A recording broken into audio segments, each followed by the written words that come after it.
โดยสบายดีสบายดีสบายดี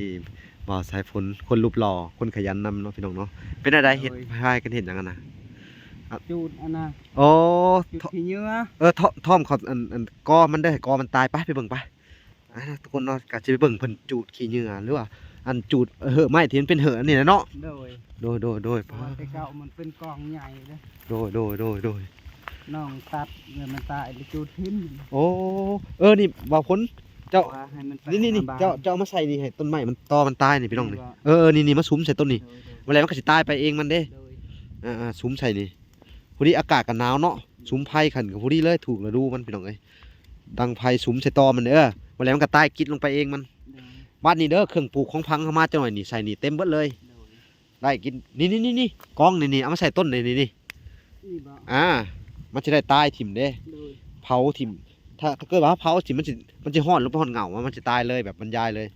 แล้วก็ปลูกมันใส่ปลูกมันบ่ว่าจะเป็นอันหมักแตงไห้เนาะหมักแตงจริงหมักแตงหน่วยใหญ่เด้หน่วยไล่เด้ขยันเอลีพี่น้องเอ้ยเฮ็ดทั้งมือบัดเว้นพี่น้องเพ้อบ่ได้พี่น้องมาเฮ็ดแหละเวลาเพิ่งพักผ่อนไปกินนี่เห็นเพิ่นมาเฮ็ดอีกแล้วชมอยากได้เนาะโอ้เพิ่นให้ว่าสิเฮ็ดเอาแม่นบ่ล่ะดีกว่าเฮาบ่มีหยังไปเฮ็ดดินหมู่ก็บ่ได้เด้เฮ็ดเฮาดินเฮาเฮ็ดดินเฮาเองมันก็ดีแหละเนาะโดยเพิ่นว่าโอ้โดยดีใจนำเด้อฝนเด้อได้ดินได้ล่างๆเอาเห็นบ่แสนมาเพิ่นว่าจังได๋เพิ่นมีข่าวดีมาบอกข่าวดีอีสังอะน่ะทางแม่เพชรอยากเฮ็ดให้น้องเฮือนจะเฮ็ดเฮือนใหม่ให้โดยเอ้าเว้าอีหลีบ่โดยเรื่องดีเลยนี่บ่โอ้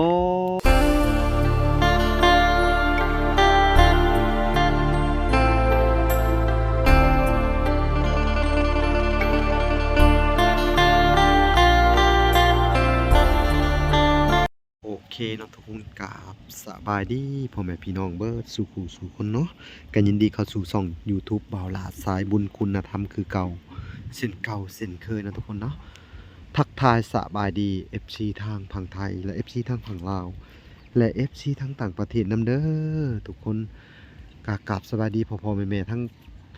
เมืองนอกเมืองหน้าพี่น้องเอ้ยบ่ว่าจะเป็นฝั่งไทยและฝั่งลาวเนาะทุกคนบ่าวสายพลก็จักเฮ็ดอีหยังเนาะพี่น้องนะทุกคนเนาะเพิ่นก็มาจูดยังคนกลุ่มเนาะได้ถ้าไปถามมันเบิ่งเนาะโดยสบายดีบ่าวสายฝนคนรูปหล่อคนขยันนำเนาะพี่น้องเนาะเป็นอะไรเฮ็ดพายกันเห็ดหยังกันนะจูดอันน่ะโอ้จุดขี้เหงื่อท่อมเขาอันกอมันได้กอมันตายไปเบิ่งไปทุกคนเนาะก็สิไปเบิ่งเพิ่นจูดขี้เหงื่อหรือว่าอันจูดเหอะไม้ที่มันเป็นเหอะอันนี้นะเนาะโดยเพราะว่าแต่เก่ามันเป็นกองใหญ่เลยโดยน้องตัดเงินมันตายแล้วจูดทิ้งโอ้นี่บ่าวฝนเจ้านี่เจ้าเอามาใส่นี่ให้ต้นไม้มันตอมันตายนี่พี่น้องนี่นี่มาสุมใส่ต้นนี่เวลามันก็สิตายไปเองมันเด้สุมใส่นี่พอดีอากาศก็หนาวเนาะสุมไผ่ขันกับพอดีเลยถูกฤดูมันพี่น้องเอ้ยดังไผ่สุมใส่ตอมันเวลามันก็ตายกินลงไปเองมันบ้านนี้เด้อเครื่องปลูกของพังเข้ามาจังหน่อยนี่ใส่นี่เต็มเบิดเลยได้กินนี่กองนี่เอามาใส่ต้นนี่มันจะได้ตายถิ่มเด้เผาถิ่มถ้าเกิดว่าเผาถิ่มมันจะห่อนหรือห่อนเหงามันจะตายเลยแบบบรรยายเลยแล้วก็ปลูกมันใส่ปลูกมันบ่ว่าจะเป็นอันหมักแตงไห้เนาะหมักแตงจริงหมักแตงหน่วยใหญ่เด้หน่วยไล่เด้นั่นแหละพี่น้องก็จะให้เพิ่นปลูกนี่เด้อส่วนแก้วของเจ้านี่เก็บไว้เด้อนี่แก้วนี่พี่น้องให้เพิ่นพังดินว่าเลือดถิ่มออกไปนอกก็ได้เขียดหัวเฮาผมบาตีนี่เป็นเชื้อได้เนาะแม่นอันตรายพี่น้องก็สิให้เพิ่นปรับปรุงนาทินนี่เนาะพี่น้องก็คือว่ามันนี่ปลูกได้เลยได้นี่ส่วนตรงนี้เนาะพอนี่ปลูกได้พ่นน่ะถึกแล้วให้ใช้ได้พ่นนะเอาเด้พออาทิมใช้นี่ก็ได้นี่เด้อนี่กองตัวนี้นี่เก็บมานี่เพราะว่าถ้าเกิดว่าเขากองบ่ถึกทีมันเวลาเขาปลูกมันก็บ่เป็นได้นี่แล้วเก็บมาผิดได้ง่ายผิดก็ได้ผมบ่ใช่พ้นง่ายมากมึงนี่ป้าลุกเลยพี่น้องเอ้ยนี่ไผ่เพิ่นโอ้คักอะไรเนาะพอดีเขาได้ฟิงน้ำมีประโยชน์ว่ะอากาศเย็นมื้อนี้แปลกเนาะ2 มื้อเลยอากาศเย็นพี่น้องเอ้ย บ่ใช้ผลกาจูดไอ้ขี้เหงื่อพี่น้องเอ้ยหรือว่าจูดต้นไม้ที่เพิ่นทางไว้มื้อน่ะเนาะทางไว้นี่พี่น้องเอ้ยขยันอีหลีพี่น้องเอ้ยเฮ็ดทั้งมือเบิดเว้นพี่น้องเพ้อบ่ได้พี่น้องมาเฮ็ดแหละเวลาเพิ่งพักผ่อนไว้กินนี่เห็นเพิ่นมาเฮ็ดอีกแล้วสมอยากได้เนาะ โดย โอ้เพิ่นให้ว่าสิเฮ็ดเอาแม่นบ่แหละ โดยโดย ดีกว่าเฮาบ่มีหยังน่ะ โดย ไปเฮ็ดดินหมู่ก็บ่ได้เด้เฮ็ดเฮาดินเฮ็ดเฮาเฮ็ดดินเฮาเองมันก็ดีแหละ โดย เนาะ โดย โดยเพิ่นว่าโอ้ และ โดยดีใจนำเด้อผลเด้อ โดย ได้ดินได้ล่าง โดย ๆเอาเคยเห็นบ่แซนมาเพิ่นว่าจังได๋ เพิ่นมีข่าวดีมาบอก ข่าวดีอีสังอะน่ะ ทางแม่เพชรอยากเฮ็ดให้น้องเฮือน จะเฮ็ดเฮือนใหม่ให้ โดย เอ้าเว้าอีหลีบ่ โดย เรื่องดีเลยนี่บ่ โดย โอ้เพิ่นสิเฮ็ดเฮือนใหม่ให้เลย โดย ว้าย จุดหนักก็คือว่าทางแม่เพชรนั่นสิเฮ็ดให้น้องใช้พ่นนี่แหละ เฮ็ดให้ต่างหาก โดยเฮ็ โอ้ ดให้หลังต่างหาก โอ้สมกับเป็นคนขยันเนาะ โดย สิเฮ็ดให้ต่างหากพี่น้องเอ้ย โดย ว้ายมันก็สิดีแท้ และเพราะว่า เออ หลายๆช่องก็ให้อยู่ดีมีแฮง โดย ทาง ปอ ช่วยเต็มที่ก็จะทุก โดย มีกินนั่นแหละ เรื่องจริงเนาะนี่เนาะ โดย เนี่ยสำได้สำคัญเนี่ยว่ากับเพื่อนหลังนี่ โดยทำกันนั่นแหละแต่ว่ามันเป็นเลือดลิ้นชื่อๆนะ เฮือนดิน โดย เสียดเป็นเฮือนดิน โดย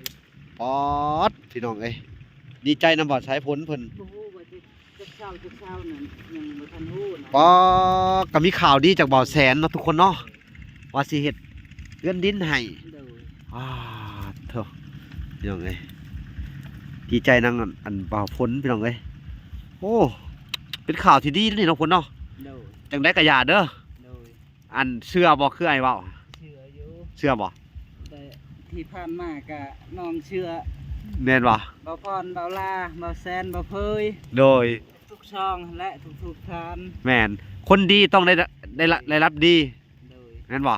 คนดีต้องได้สิ่งที่ดีๆตอบแทนเนาะ โดย ป้าสิกลายเป็นคนรวยแหละพี่น้องเอ้ยป้าเป็น แม่ต่างประเทศก็ให้เพิ่นอยู่ดีมีแฮง เนาะเป็นข่าวที่ดีอีหลีใดนี่เนาะ โดย ป้าดพี่น้องเอ้ยบ่ล่ะก็ดีใจนำเพิ่นทั้งครอบครัวนี่เนาะโอ้เป็นข่าวใหญ่แล้วเด้นี่ฮะโอ้ประเทศบ่ได้บัดนี่ในทั้งหน้าพุ่นเนาะ โดยเพราะว่าเพิ่นลังโตเฮ็ดก้อนนี่เพิ่นสิเกาะออกมาพี่ย่อออกมาพี่อีก โอ้ ต้องเอาไถดึงออกมาพี่อีก อ่ะเพิ่นย่อแล้วจังเกาะเกยไปหั่นเนาะ โดย อ่ะจังไดก็มอบหน้าที่ให้ทั้งอันบ่าวแสนเพิ่นเนาะเฮ็ดเนาะเพิ่นว่ามีงบมาบ่ล่ะก็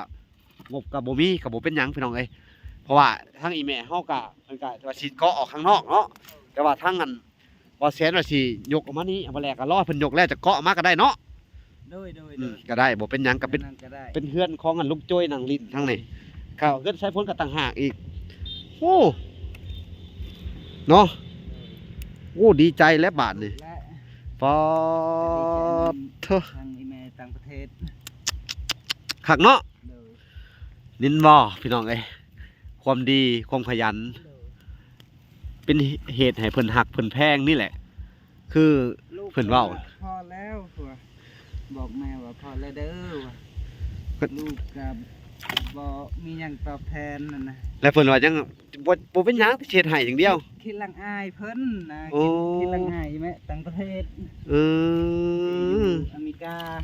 โดย เพราะว่าได้เฮือนชำนี้ก็ดีมุกดีใจแล้วเพิ่นดึงให้ได้ชำนี้ เนาะแถมมันยังสิได้เฮือนหลังที่สองนี่เฮ็ดให้พิเศษเลยเนาะ โดย ป๊าดเวลาเกิดมาก็ยังบ่เคยเห็น คิดบ่ฟันเลยได้ว่า สิมีข่าวดีเนาะ โอ้ย โอ้ ได้ยินข่าวอยู่เพิ่นว่าสิมีข่าวดีบอกเด้อลูกว่า อื โอ้ย ม ว่าแต่บ่บอกดอกว่าคืนนี้ให้ตอนเช้าแจ้งก่อนให้เบาแสนไปบอกเองว่า โอ้โดย แต่เพิ่นก็โทรข่าวบอกก่อนแล้วแบบนั้นนะแต่น้องบ่ฮู้สึกนะ โอ้ ว่าจะเพิ่นสิ มีข่าวดียังเด้วะ โดยทางนี้แม่ก็หัวยุ่มอยู่ โอ้ จริงเพิ่นสิเฮ็ดเฮือนให้เนาะ โดย เก็บมาใส่นี่ สการแล้ โดยสาธุนำโอ้ยดีใจนำเด้อขอบใจทางอันอีแม่ทางอัน USA เนาะอันน่ะแม่เพชรเนาะทางอันช่องเบาแสนพี่น้องเอ้ย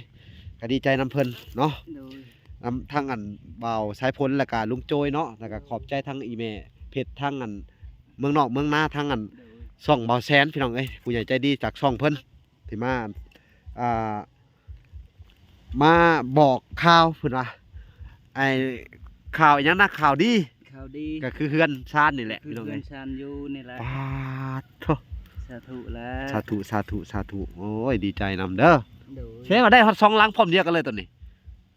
อ้อ แม่น หลังนี่ก็แล้วสิได้หลังใหม่อีก แล้วเพิ่นสิต่อหลังใหม่ให้เลย โอ้พี่น้องเอ้ย ดีใจนำ เรือว่าเพิ่นแหนมเพิ่นเฮือนหลังนี่บ่งามบ่เรือใด บ่แม่นว่าบ่งามนะแต่ว่า ๆโอ้ เพราะว่าเพิ่น อยากให้พิเศษ อยากให้เป็นช่องหลังหั้น โอ้ นะ โอเคคนละหลังก็พอเลยเนาะ โดยแต่ว่า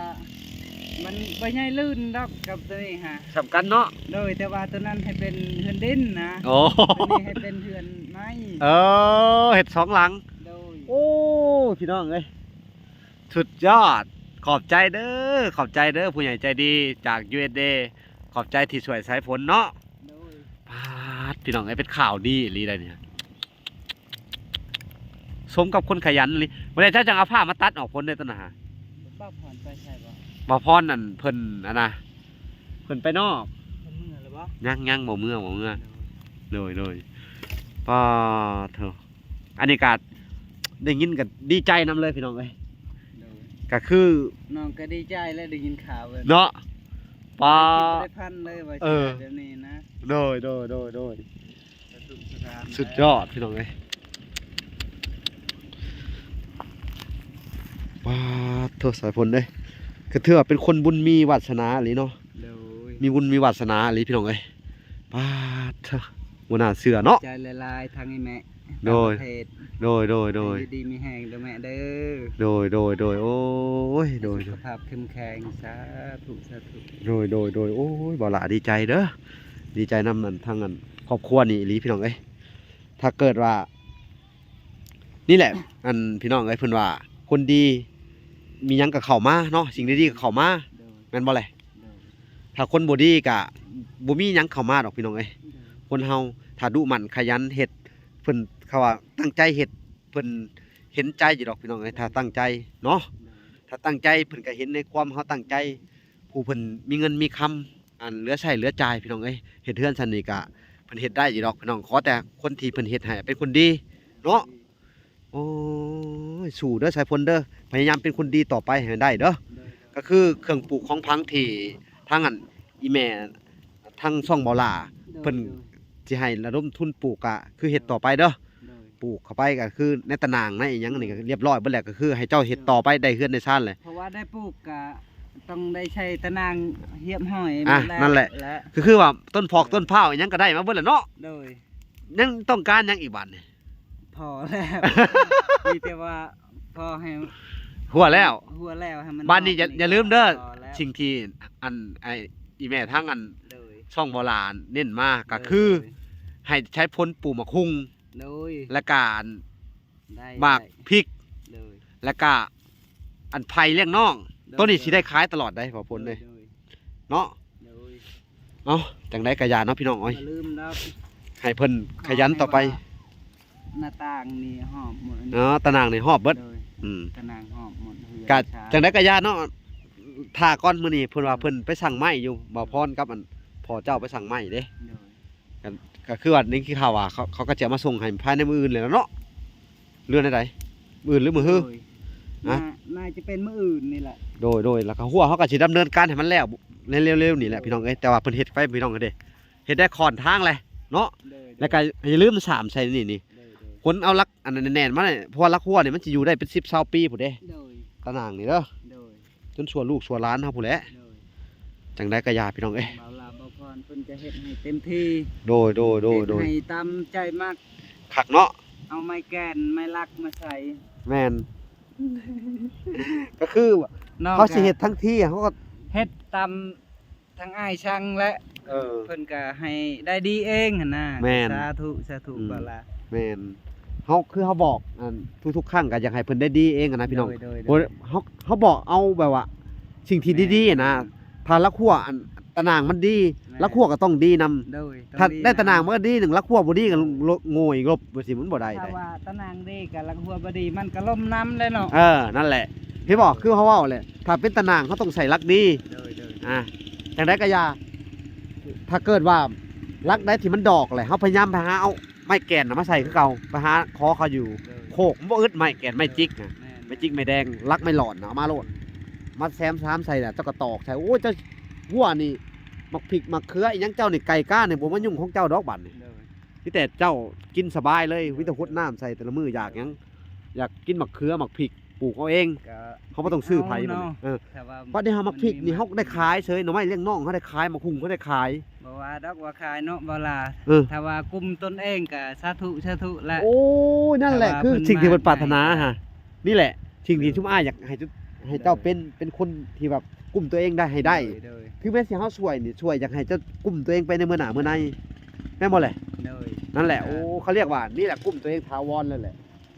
ถ้าสู้เฮาช่วยคือเฮาเว้าแหละ โดย ทุกคนถ้าช่วยมาแล้ว อันน้ำใจเพิ่นที่ให้มาแล้วเอาเฮ็ดอันบ่ดีเนาะคือว่ายกตัวอย่างเนาะเอาอันนั้นอันนี้ของเพิ่นไปขาย โดย มันบ่ได้เด้ มันเป็นการแบบอันนี้ละคุณก็ว่าแม่นแม่นบ่แหละ โดย อันนี้เขาเอิ้นว่า สิ่งที่เพิ่น อืม ชื่อมาให้ก็ยัง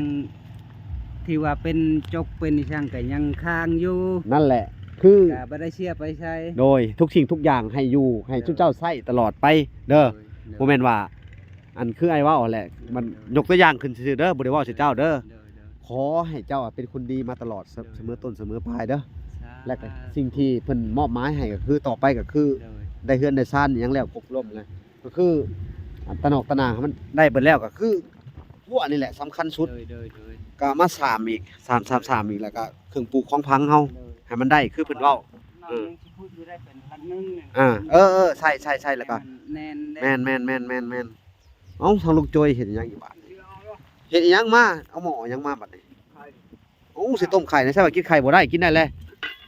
ฮะกินได้เลยโอ้คลัมหาคลัมแล้วบ่เอาไปต้มไข่น้องเด้อมันสิใหม่ได้บ่มันสิใหม่ง่วงมันนี่เอาเขี่ยออกมาหน่อยนึงนี่พี่น้องเอ้ย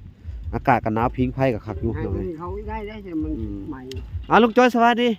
สบายดี โอ้สบายดีดิ สบายดี สบายดีเนาะโอ้เป็นได้ข่าวดีได้พังเงานี่เนาะ โดย คักบ่เห็นบ่พี่น้องเอ้ยความดีพี่น้องเอ้ยมันบ่ยาก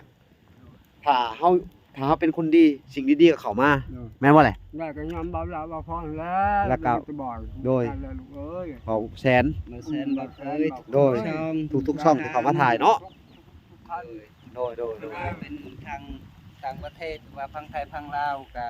ทุกสิ่งทุกสาย แม่น ดีมีแฮง โดยก็ได้นํทุกๆคนเนาะ โดย FC ทุกๆคนที่เบิ่งคลิป ทุก เนาะ คนนั่นแหละที่ โดย ว่า โดย เบิ่งคลิปนี่ก็ โดย สาธุให้เพิ่นอายุมันเพิ่นยืน โดยสาธุเนาะ FC ทางเบาสายพลคนขยันพี่น้องเอ้ยก็อยู่ดีมีแฮงคือกันเนาะ โดย คนที่เบิ่งคลิปก็ให้มีแต่ความสุขความเจริญเด้อ โดย สู้ๆความเจ็บ สุขุสุขคน อย่าให้ได้ความใครอย่าให้มีเด้อ โดย ทุกคน FC ก็ให้อายุมันเพิ่นยืนรอด โดยเนาะป้าขอบคุณทุกๆท่านเนาะแล้วก็ขอบคุณทุกๆกำลังใจ แล้วก็ขอบใจมายังอันอีแม่จาก USA สุขุสุคนเนาะแล้วก็บ่ว่าจะเป็นอันแม่จากทั้งซ่องเบาแสนแล้วก็แม่จากทั้งซ่องเบาหลาแม่ตู้จากทั้งซ่องเบาหลาแล้วก็เอ้อยน้อย คนที่ซอยมาแต่ละคนแล้วก็คนที่ว่าบ่ได้เอ่ยถึงก็ต้องขอโทษขออภัยนํเด้อก็เวลาก็ฮู้แน่บ่ฮู้แน่ก็ต้องขอโทษขออภัยนํเนาะก็คือว่าซอยครอบครัวนี้จนได้ประสบความสำเร็จเนาะทุกคนเนาะ โดย ก็เป็นอันหยังที่ยิ่งใหญ่หลายเนาะ แต่สำหรับบ่ล่ะก็แบบ โคตรดีใจเลยพี่น้องเอ้ยได้ยินข่าวที่ดีๆเข้ามาในนี้แบบดีใจสุดๆเลยเนาะดีใจขอบ โดย ดีใจแทนทุกเจ้าอีหลีหรอเด้อ โดย เอ้าจังได๋ก็สู้ต่อไปเด้อ โดย ให้ขยันเข้าไว้คือเขาเว้าหลังจากที่ว่าเฮ็ดเฮือนเฮ็ดซ่านแล้วยังแต่ว่าสำคัญเจ้าอย่าลืมเด้อให้เจ้าเด้อลูกโจยเด้อถ้าเจ้ามีให้แล้วเจ้ามีเฮือนนี่ยังครบเท่าเจ้าสิรวยไปมื้อหน้าได้บัดนี้ แม่นบ่ ไม่น่ะ ต้นบัดนี้อันนี้เขาเอิ้นว่าต้นทุนเจ้ามีแล้วบัดนี้เพิ่นให้มานี่ เลย แม่นบ่ มันเจ้าของดินก็ว่ากับลูกนี่ได้ว่าดินให้ใช้คนออกทางเด้อนี่เขาสิแบ่งให้เบื้องที่นี่ให้แล้วทาง นั่นแหละแม่นได้ไกลกันน่ะ อันแล้วเฮือนแล้วซ่านหรืออะไรหยังก็แล้วตะนกตะนางจังไปทางบ่ล่ะครับสิไปเบิ่งเบาใช้พ้นทางเด้อ เลยเลย สิไปเบิ่งนํกันเนาะลุงจ้อยหายดีตาแล้วก็เฮ็ดไปเลยบัดนี้เนาะ เลย พี่น้องเอ้ย ให้มันแล้วทั้งเฮือนทั้งชานเป็นตะนกตะนาง โดย มีประตูปิดเปิดเฮ็ดไว้เหียบห้อยแล้วก็ ได้ ให้ทางอันนั้นอยู่ดงพุ่นละ โดยโอ้ยล็อกประตูไว้บัดนี้เฮือนดีๆอันเฮือนดีๆงามล็อกไว้เบิดงัวควายก็บ่เข้ากลับมาทางนี้โอ้เห็นหมักไอ้หน่อไม้ก็มีหมักหุงก็มีหมักพริกก็มีโอ้ยสบายใจเลย ใกล้กันด้วยฮะใกล้กัน นี่แม่นป่านนี้มักกล้วยก็ได้กินนี่เขาสิเอามาให้ปลูกเด้อต้นกล้วยสิเอามาให้หลายต้น เลย ทั้งน้องไผ่เลี้ยงนอกเลี้ยงน้องก็จะมาเสริมอีกเด้อ เลย โอ้จังได๋ก็สู้ไปเด้อบัดนี้เด้อทุกเจ้านี่แบบเปรียบเสมือนแบบอันเทวดามาโปรดเด้แม่นบ่ สาธุ เคยแบบยากจนเคยบ่มีหยังกับมีทุกอย่าง เลย แบบ คนอยู่ทุกในบ้านในเมืองนี่ได้สี่ชั้นแล้วใช้พวกสี่ชั้นแล้ว ไปเว่าถึงเขา ทำเขาขอน้ำเอา แม่น บ่ต้องเว่าถึงเขาดอก เออ ขอน้ำเอาพอ ที่ว่ามันใช้เกินไปแล้วบ่ให้หยังเกิดขึ้น แม่น สาธุ พอตั้งใจจะนิดต่อไปพอให้รวยจ้า โดยนี่แหละคือสิ่งที่ผู้ใหญ่ใจดีเพิ่น โดย อันอยากฮู้จากทุกเจ้าเพิ่นบ่ได้ขออีหยังคือบ่ล่ะว่าเพิ่นขอให้ทุกเจ้าเป็นคนดี เลย คนดีนี่เพิ่นเห็นในความดีของทุกเจ้าเพิ่นอยากช่วยเข้าใจบ่แม่นบ่แหละเนาะ เลยเลย ความดีนี่เพิ่นอยากช่วยอีหลีคนดี เลย ถ้าบ่ดีแหละบ่มีไผอยากช่วยบ่ล่ะก็บ่มาใกล้เลยถ้าบ่ดีก็แม่นบ่แหละ แม่น บ่ล่ะก็บ่มาเลยถ้าเกิดบ่ดี หันกับเบาลาได้เห็นก่อนกัน โดย แคนขึ้นมาเฮือทุกร้านเวลาเลย โดย รวยลำรวยเจ้ากัน นั่นแหละสาธุคุณอันทุกๆคุณทุกๆคนเนาะ ทุกคน ที่ว่าช่วยเหลือมา สาธุ เนาะตัวพี่น้องเอ้ย ชาย โดยพี่น้องเอ้ยคลิปนี้ก็บ่มีหยังหลายเนาะทุกคนเนาะก็มาอัปเดตเรื่องราวข่าวดีอัน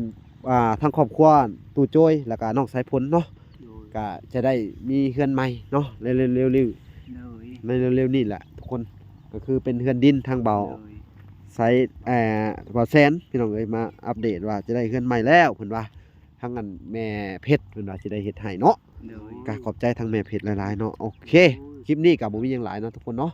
บ่ล่ะก็สิได้จบคลิปก่อนแต่เพียงเท่านี้บ่ล่ะก็ยังสิอยู่ในเฮือนในซานของตู่โจ้ยคือเก่าเนาะพี่น้องฝากติดตามคลิปต่อไปเนาะพี่น้องเนาะโอเคพอกันใหม่ เบาลาเบาพร โดยบายพี่น้องเอ้ย ไม่หมด โดย ทุกสายเพิ่นให้อยู่ดีไปทางเด้อเอ้ย โดย ทุกสายตัวนี้ก็เจ้าชื่อให้ โดย การล่างกับเจ้าถูกจ้าตัวให้บุญเงินเอ้ย แม่นสาธุ ให้เราไม่รวยเราเบาหลาเบาพรสาธุสการ โดยสาธุโอเค ไปในใส่ก็ให้เพิ่นฮักเพิ่นแพงเด้อสาธุ โดยสาธุโอเคพอกันใหม่คลิปหน้าบ๊ายบาย